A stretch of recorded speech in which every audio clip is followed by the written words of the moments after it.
Welcome to Birds of Prey Sports Talk. We're your hosts, Jared and TJ. And in this video, we'll be breaking down the Orioles versus Yankees series that we just played. This is the second time we've played the Yankees this season. The first time was opening weekend, where we did win opening day, but we lost the next two games. Sorry, I was a little thirsty. The first game on opening day was pitched by Kramer, and then it was Irving, and then it was Wells, I think. And our team's kind of been shuffled around ever since then. Not too much, just because our teams were consistent. But I guess pitching wise, from Grayson and who did get sent down. But I think that it's a spoiler for another episode for the last series versus the Rangers or the next series. So as you can tell, we're behind, but we're getting through it. Okay. Anyway. So we're just gonna get right into it. In the first game, we lose a heartbreaker, 6-5 in 10 innings. Garrett Cole started for the Yankees, and I believe Kyle Bradish started for the Orioles. Kyle Bradish came in, I believe he had not won a single game versus an AL East opponent. And I think they showed his splits on Masson. It was something ridiculous. Like he had like an 8-something ERA versus the AL East. But like versus everybody else, it was like a 2 or like 1-something. Like it was ridiculous. Like this dude is a Cy Young candidate outside the AL East. So that's not good considering we're in the AL East, because he's more likely going to have to face each team at least once, maybe twice, depending on how the schedule stacks up. But anyway, facing Garrett Cole, I believe the last time we faced him was, I don't know if it was this year. I think was it this year? Excuse me. I think it was this year. Yeah. Was it opening day? I believe so. I think it was opening day. I'm gonna fact check that real quick to make sure I'm not crazy, because I swear it was opening day. The game we won 7-6. It says Perez got the win. Gotta go box score here. That was a fun game. I remember me and you watching that. That was a fun game to watch. Oh no, he didn't. He didn't. Oh no, he didn't. It was Schmidt. Yeah. Whoever that is. Some scrub. It's like he probably pitched Sunday. No, Cortez pitched Sunday, so that means he had to pitch Saturday. Mm-hmm. So, oh no, it wasn't. We didn't face Garrett Cole this year. All right, well, I got proved wrong. Anyway, so no, this is our first time facing Garrett Cole then. Obviously, one of the best pitchers in baseball at the moment, probably the best pitcher or one of the best pitchers on the Yankees. But we get to him early. We scored 4 runs on him in the first 4 innings and knock him out I believe in the 5th. I don't even know if he gets to the 5th inning. And that was promised. I believe Gunnar Henderson hits a home run. McMullins hits a home run. We get I think the first 2 batters of the game, right? Get out on 5 pitches. And the next 2 walk on 10. It was almost like 10 pitch at bats, pretty much. And we drive his count up almost into the 30s and score 2 runs as well. So we took advantage of an opportunity. Cole only goes 5 and walks 3, only strikes out 2 and gave up 2 home runs. So he wasn't on his game today at all, in the slightest. Like I said, we get the first 4 runs on the board, but unfortunately that falls apart pretty easily. Harrison Bader homers in the 4th inning. Anthony Rizzo doubles to right, scores another 4-2. LeMahieu singles to make it 4-3. Bader hits a sacrifice fly to tie the game at 4. So now it's 4-4. So now the lead's gone. 1 inning. Kyle Bradish pitches the rest of the 5th, and just, after that he's taken out. But we get the bases loaded in the 6th inning and only get 1 run out of it. And how many times have me and you talked about on this channel that how many times the Orioles don't take advantage, especially of base loaded opportunities? Like every other video, I swear we talk about it. Yeah, we've talked about it a lot, and I'm convinced at this point it's just a Baltimore thing. I mean, even with the Ravens, it's like we just leave so many opportunities out on the field instead of cashing out on them. And I feel like it honestly takes the life out of us, in those moments, kind of gets in our head. Yep. Yeah, I agree. And I don't know, it's irritating because I hate opportunities wasted, especially as an Orioles fan playing the Yankees. You can't waste a lot of opportunities versus this team. The Yankees, whether you like it or not, they're very good. They have a lot of star power and, a lot of firepower on their team is what I meant to say. And you can't waste a lot of opportunities against them. in my opinion. You have to bludgeon them almost, the lack of a better terms. Anyway, we're gonna go right through the lineup. Cedric Mullins goes 1 for 4, has a home run, walks once, one RBI, 1 run. Mountcastle also goes 1 for 4, walks once, which is surprising because he never walks, and scores twice. Adam Frazier goes 2 for 5, has 2 RBIs, and he's been kind of heating up a little bit recently. Gunnar Henderson also goes 2 for 4, with a home run, an RBI, and a run scored. Our pitching line: Kyle Bradish goes 5 innings, 7 hits, 4 runs, 4 earned runs, 3 walks, 3 strikeouts. And he does give up a home run. Michael Givens makes his Orioles season debut, or his second stint with the Orioles.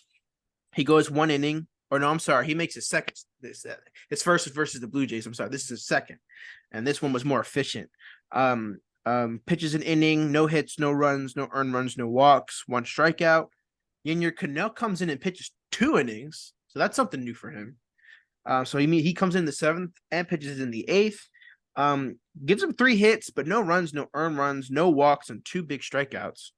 And Felix Bautista comes in for the save. Unfortunately, blows it. Pitches an inning, 1 hit, 1 run, 1 earned run. Strikes out the side, but gives up the home run. And Baker comes in and gets 2 outs, but can't get the last out. He allows no hits, no runs, no earned runs. So that's a run counted towards him, but it doesn't go towards his ERA. He walked one. He walked one. They think they intentionally walked somebody, and the last run scored was an Anthony Volpe sacrifice fly due to the runner on second rule in extra innings, which we didn't capitalize on in the slightest. Now, I know you've talked about this before on one of the episodes, saying that you have, more faith in Cano than Bautista, and I think that's not a very unpopular opinion in the Orioles fandom. We love Bautista. We think he's a very great closer, but when it comes to, control, and able to maybe, I guess I really hit it on the head there, just saying by, just with control, Cano isn't a big velocity guy, but he's a big finesse guy. He'll, throw a sinker or a changeup to get you. And that's kind of his, repertoire right there, but for Bautista, it's like, he pitched great in this inning, in my opinion, outside of that one pitch. And sometimes one pitch dictates your whole, what do you want to call it? Your whole outing.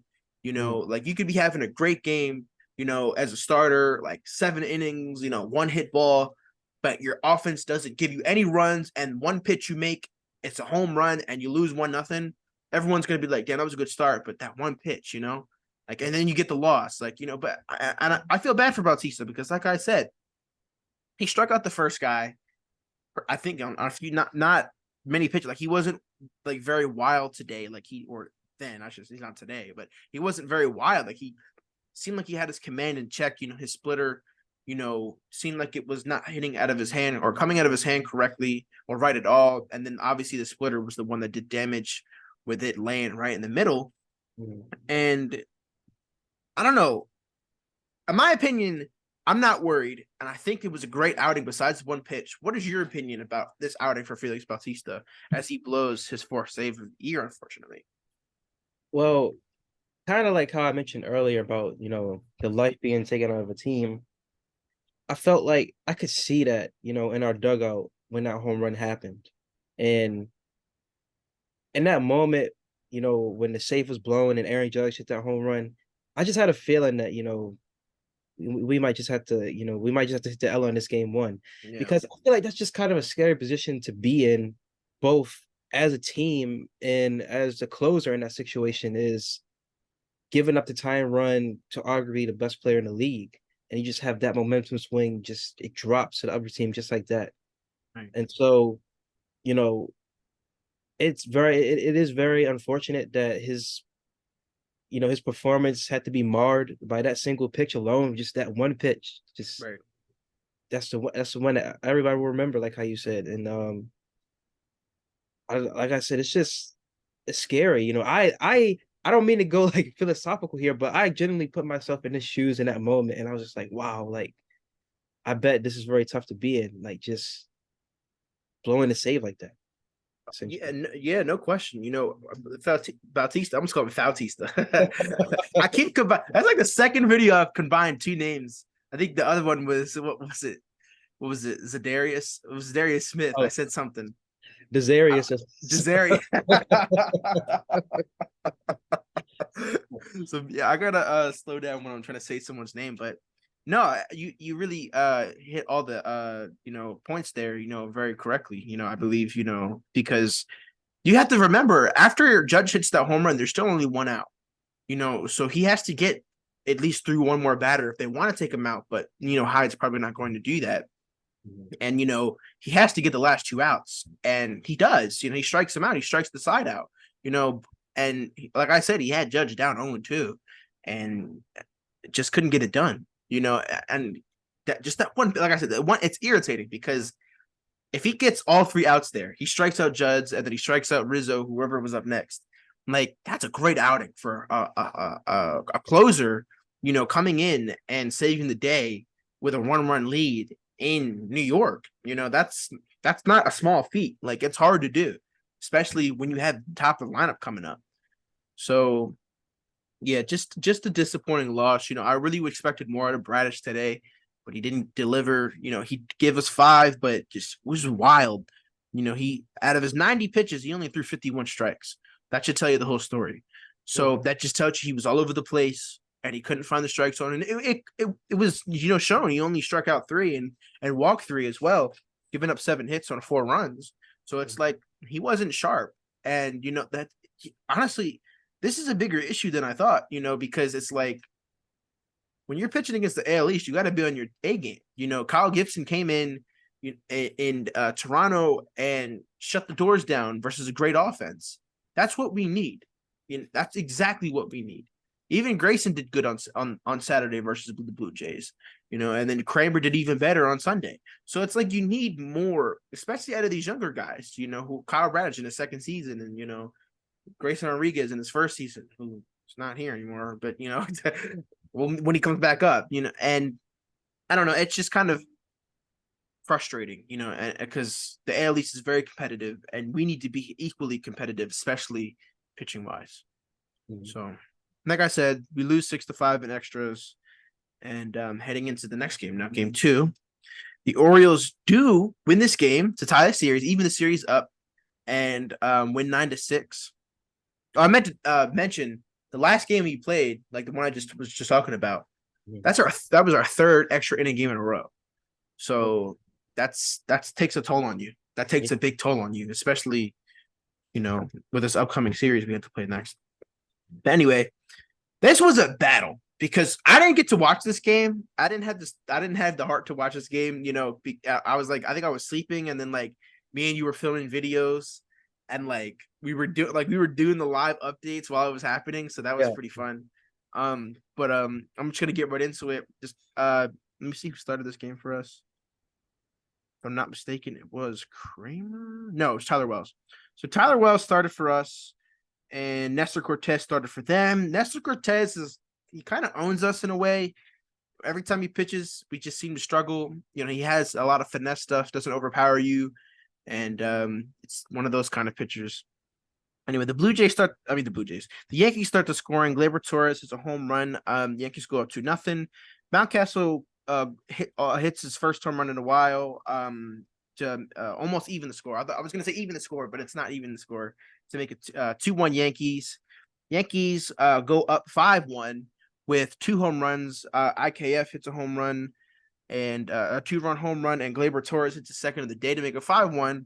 I believe we were at the end of one of our videos when you said it was 5-1. I'm like, we're going to lose the series. And, we're going to get swept or something. It wasn't looking good. But Frazier, on the 7th inning, hits a 3-run home run off Ernesto Cortez to make it 5-4. Henderson doubles to make it 6-5. Mountcastle hits a sacrifice fly to make it 7-5. Santander hits a single to make it 8-5. Hayes hits a single to make it 9-5. Rizzo gets a single to make it 9-6, and that's all the scoring in the game. So we come back from a 4-run deficit, just like how they did the night before, and win 9-6. And this was the perfect game, in my opinion, because The biggest thing that we and you have literally talked about is taking the chances and running with them. When you get the chance to score multiple runs, do it. Not just one, not just two, score four, score five, score six, score eight in one inning. That is legit what we needed. Because let's say we go in and make it only 6-5 and they tie it, it's 6-6. Now we're talking about a possible another extra inning game would be the fourth in a row. But no, we score 8 in that one inning, make it 9-5. They only scored one after that. So that was crucial, because we know how, tough the Yankees are and they can battle back pretty easily, especially since our pitching isn't up there. How satisfied are you with this team scoring 8 runs in an inning and finally putting a team away without making it a nail scratcher or nail biter? Sorry. It feels great because I'm like I said in the previous video, I'm always confident in our ability to bounce back and come back within a game. I mean, even if we're down, 1 or 2 runs, that's very within our reach, to come back. Because our, Right. our our hitters, they might not be on the whole entire game, but they're streaky. Like when they're getting on, it seems like everybody, the energy is just contagious. It gets to almost the whole lineup. We're able to Mm-hmm. capitalize off of that, like how you saw in this game.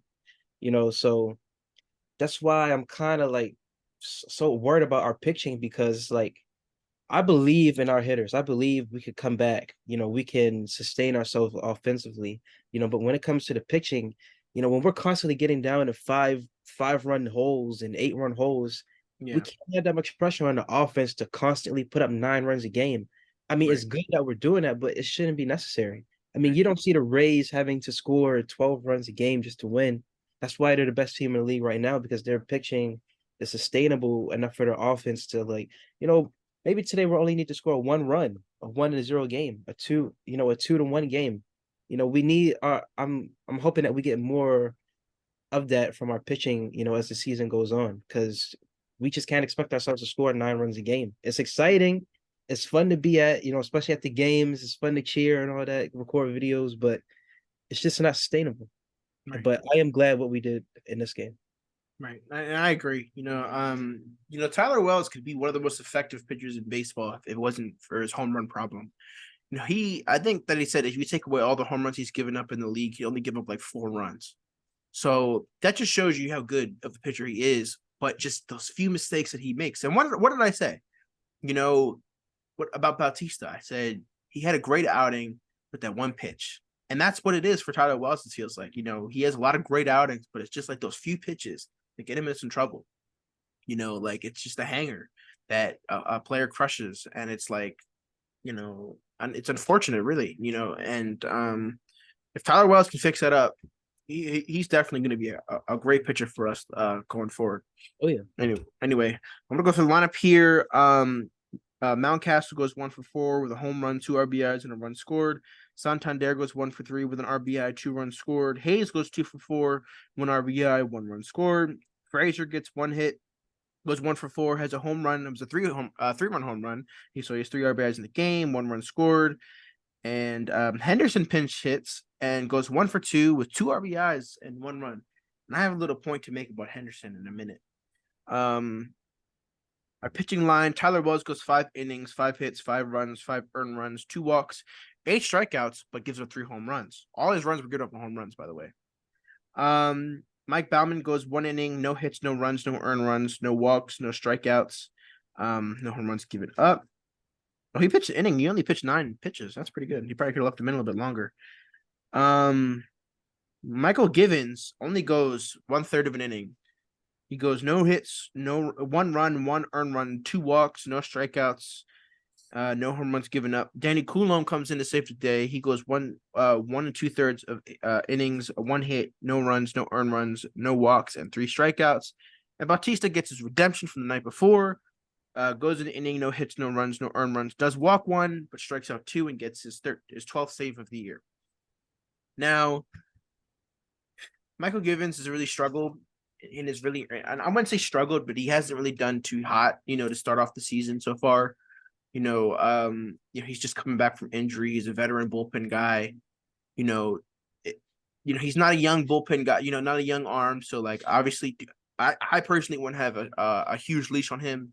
Stay. But if for you, my question is, if Michael Givens continues to struggle like this, since he is a veteran arm who we expect to have a veteran presence and a consistent, presence, do you have a shorter leash on him, and have a possible DFA upcoming if he continues to pitch like this? I know it's early, but I'm just asking. Honestly, I don't. I don't have a shorter leash on him.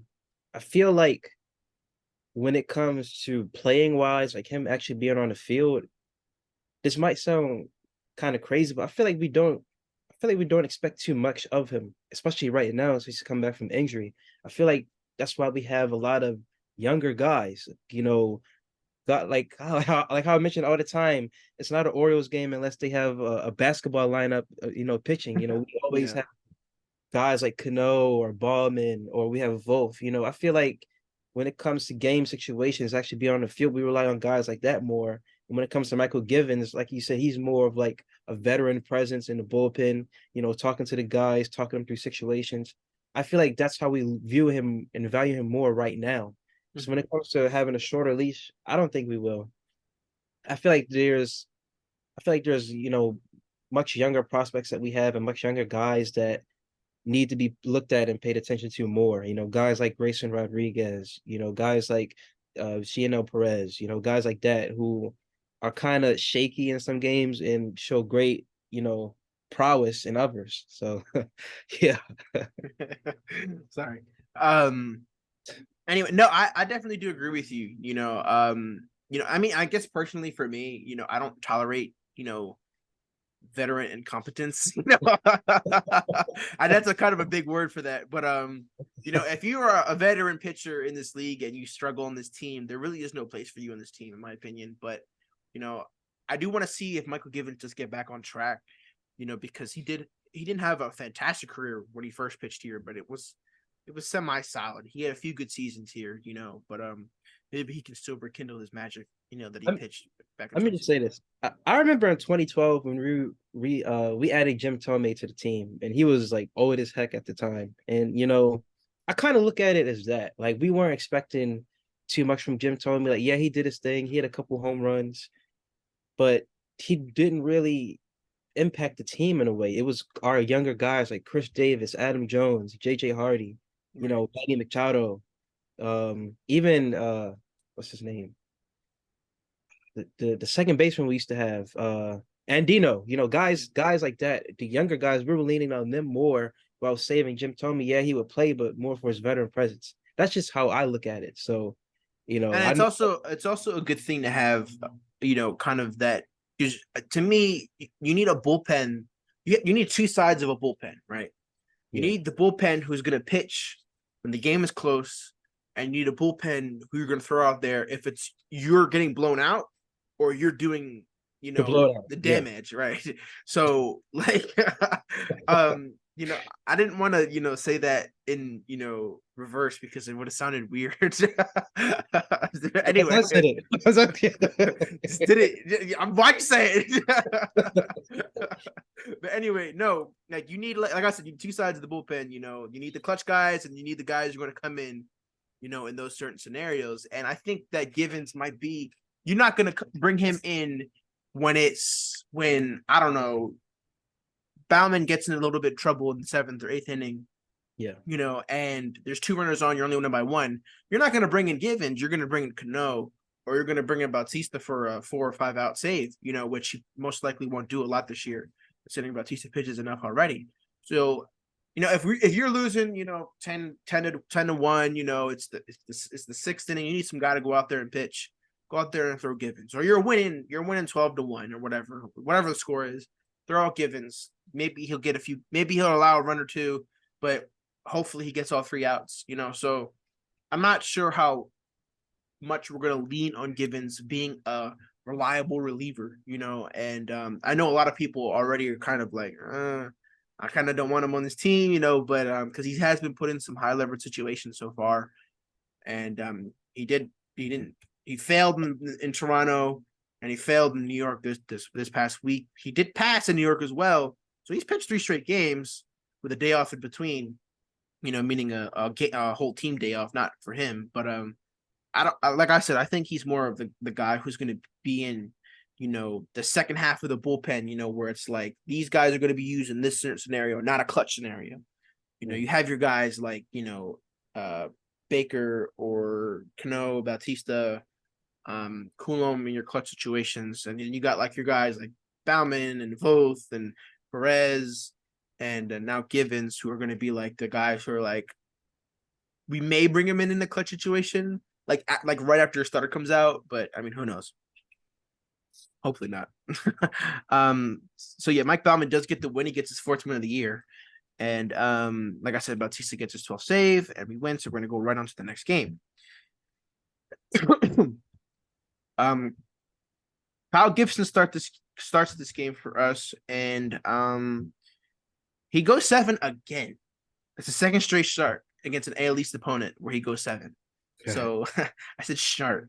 But anyway, so that's two straight starts, 14 innings pitched, and absolute dominance, in my opinion. He gives up one run versus the Blue Jays and none versus the Yankees, which Right. is incredible.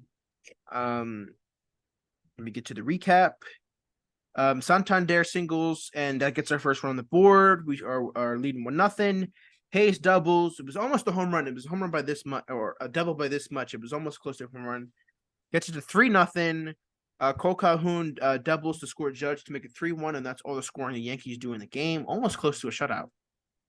We'll go through our lineup. That's a little bit of a different lineup because Schmidt was a lefter. I think he was a lefty, so Mullins didn't lead off, unfortunately. Mm. But Frazier goes 1-for-5. Santander goes 3-for-3. He walks once and has an RBI. Hayes goes 1-for-4, has 2 RBIs. And that's really all the offense we have for in this game. I mean, Gunnar goes 1-for-2 with 2 walks, so and he scores a run as well, so that's good. And we saved the bullpen tonight with Kyle Gibson going 7 innings, 2 hits. 7 innings, 2 hits. That's incredible. No runs, no earned runs. He walks 4, strikes out 3, and only pitches 96 pitches. So for pitch 7 innings to only get 96, that's pretty good.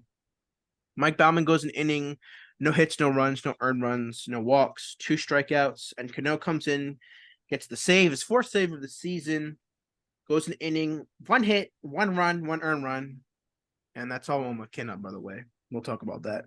1 walk and 1 strikeout, and I don't know. Cano's been kind of giving up more runs, even though it's like 1, but it's like it's concerning, Not I'm joking. He hasn't been concerning, but I mean, how does it make you feel that our veteran guy comes in, pitches 7, and our offense doesn't do very well? I mean, only 3 runs, and our veteran guy comes in and pitches 7 and saves the bullpen.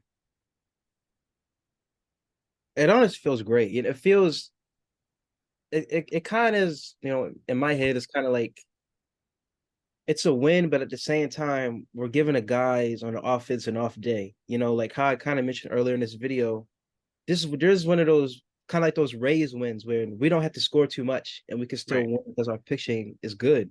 And I want to see more of this from our team. Yep. I really do. I want to see I want to see more of our starters be consistent like this from like how Gibson was. I want to see it. I want to see especially out of Grayson Rodriguez, who we're going to lean on heavily in the future because he is Yep. our future. And this is how you need to pitch against I said guys, teams like the Yankees, have guys like Aaron Judge who will be getting Giancarlo Stanton, sometime as the season goes on. They have a very silent lineup. So, I'm very confident in this win. Right. And then, Bauman's been on a little bit of a hot streak as well. I mean, he's came in these situations and kind of shut the door down, which Yeah. is very encouraging. He's been a very decent bullpen arm for us. He had a little rough stretch, but he's kind of figured that again. And then Cano's obviously Cano. And, this game should have been a shutout, in my opinion, because I think it was Calhoun who flies out to center, right? Or pops it up the center, right? Mhm. And it would have been a nice like running catch that McKinnon would have made, but he lets it go past them and it's a double. And now the tying run is on, at home plate now. And it's like, oh, like Mullins would have had that. Like, I don't know if you saw the play, but Mullins would have had it. Mhm. And it's just frustrating because every day that McKenna plays, it's like it gets on your nerves. Like it go at least on my nerves personally. And he already has a bad bone with Orioles fans, especially on Twitter, especially after what he did up in Boston. But yeah, I don't want to see him on this team much longer. That's pretty much what I'm gonna say. I'm trying to be nice, but he's starting to become the Logan Gillespie of the offense, you know. And Gillespie's gone. Well, no, he's in minors. But whatever. Um, before we head out, and end this video, I do want to ask you a question here. With Ramon Arias on the way back, and Mateo struggling, and Gunnar kind of heating up slowly but surely, do you want Gunnar to take Mateo's reps at shortstop instead of because Mateo seems to be like an automatic out at this point and is at this like he's terrible, like not even just bad, he is terrible.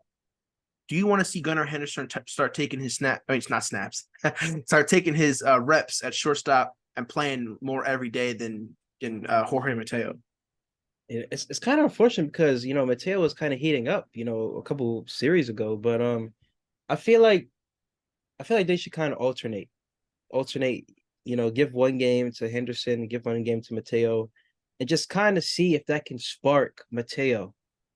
I feel like that's what you need to do instead of just replacing one. I feel like just let one guy do one game, another guy do another game. It's going to create a spark in both of them. To I want to start.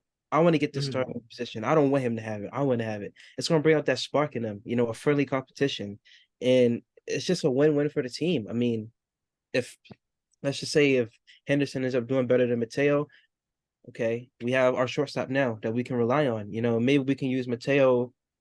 Maybe he's good at a second position that we can throw him out there. Maybe he's a center fielder. We don't have to worry about McKenna no more. We have our surefire, second option at center fielder, other than Mullins. So I feel like you have to do one game, each, see which one of them has more momentum, does a little bit more, and then you go from there and have the other one, maybe if they're comfortable with doing a utility role, like how we used Ryan Flaherty in the past, or maybe they're just primarily good at a second position.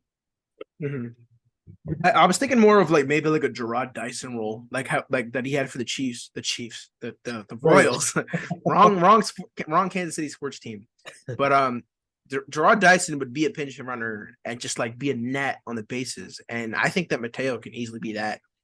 Take the bat out of his hands, have him come in for, I don't know, Frazier, or have him come in for whoever, in the bottom of the eighth, when we need a spark, need a guy who is going to get on base, or not a guy but a guy who's going to steal bases, put him in a scoring position and make it easier to, get some runs on the board. But that's all we have for in this video. The 6-game stretch was very brutal, very testing for us versus the Blue Jays and Yankees. I mean, go 5-1 in that 6-game stretch. So give it up to the Orioles. They really stood their ground and battle. This was all these games were a battle. Like none of this was easy.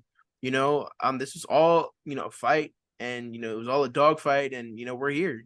So I think this really shows the MLB that we're for real.